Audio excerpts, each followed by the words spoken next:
अस्सलाम वालेकुम सज्जनों ते मित्रों, ਇਹ ਨੇ ਮੇਰੇ ਦਾਦਾ ਜੀ ਤੇ ਇਹ ਵੀ ਮੇਰਾ ਪੋਤਾ ਤੇ ਅਸੀਂ ਤੁਹਾਡੇ ਵਾਸਤੇ ਬੜੀ ਜਲਦੀ ਇੱਕ YouTube ਚੈਨਲ ਲੈ ਕੇ ਆ ਰਹੇ ਹਾਂ ਜਿੰਦਾ ਨਾਮ ਹੈ ਦਾਦਾ ਪੋਤਾ। ਪੋਤਾ ਦਾਦਾ ਪੋਤਾ ਚੈਨਲ ਦੇ ਵਿੱਚ ਤੁਹਾਨੂੰ ਵੇਖਣ ਨੂੰ ਤੇ ਸੁਣਨ ਨੂੰ ਮਿਲਣਗੇ ਮੱਕਾ ਪਾਕ ਤੇ ਮਦੀਨਾ ਪਾਕ ਦੇ ਵਿੱਚ ਗੁਜ਼ਾਰੇ ਗਏ ਹਸੀਨ ਲਮਹਾਤ ਤੇ ਉੱਥੋਂ ਦੇ ਸੱਚੇ ਸੱਚੇ ਤੇ ਪਿਆਰੇ ਪਿਆਰੇ ਵਾਕਿਆਤ। ਤੇ ਮੈਨੂੰ ਉਮੀਦ ਹੈ ਕਿ ਤੁਹਾਨੂੰ ਸਾਡੀਆਂ ਵੀਡੀਓ ਬੜੀਆਂ ਹੀ ਪਸੰਦ ਆਣਗੀਆਂ ਤੇ ਤੁਹਾਡੇ ਈਮਾਨ ਨੂੰ ਵੀ ਤਾਜ਼ਾ ਕਰਨਗੀਆਂ। ਤੇ ਅਗਰ ਤੁਹਾਨੂੰ ਇਹ ਸਾਡੀਆਂ ਵੀਡੀਓ ਪਸੰਦ ਆਣ ਤੇ ਅਬੂ ਰਾਰਾ ਕੀ ਕਰਨਾ ਇਹਨਾਂ ਨੇ ਇਸ ਚੈਨਲ ਨੂੰ ਸਬਸਕ੍ਰਾਈਬ ਕਰਨਾ, ਵੀਡੀਓ ਨੂੰ ਲਾਈਕ ਕਰਨਾ ਤੇ ਚੈਨਲ ਨੂੰ ਸ਼ੇਅਰ ਕਰਨਾ। ਹਾਂ, ਇੱਕ ਹੋਰ ਗੱਲ ਮੈਨੂੰ ਯਾਦ ਆਈ ਜੇ ਬੈਲ ਆਈਕਨ ਦਾ ਬਟਨ ਦਬਾਉਣਾ ਨਾ ਭੁੱਲਣਾ, ਇਸ ਵਾਸਤੇ ਕਿ ਸਾਡੀ ਹਰ ਨਵੀਂ ਆਉਣ ਵਾਲੀ ਵੀਡੀਓ ਤੁਹਾਡੇ ਕੋਲ ਜਲਦੀ ਤੋਂ ਜਲਦੀ ਪਹੁੰਚ ਸਕੇ।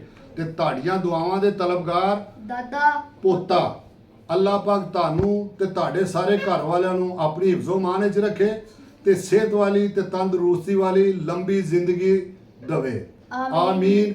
अस्सलाम वालेकुम।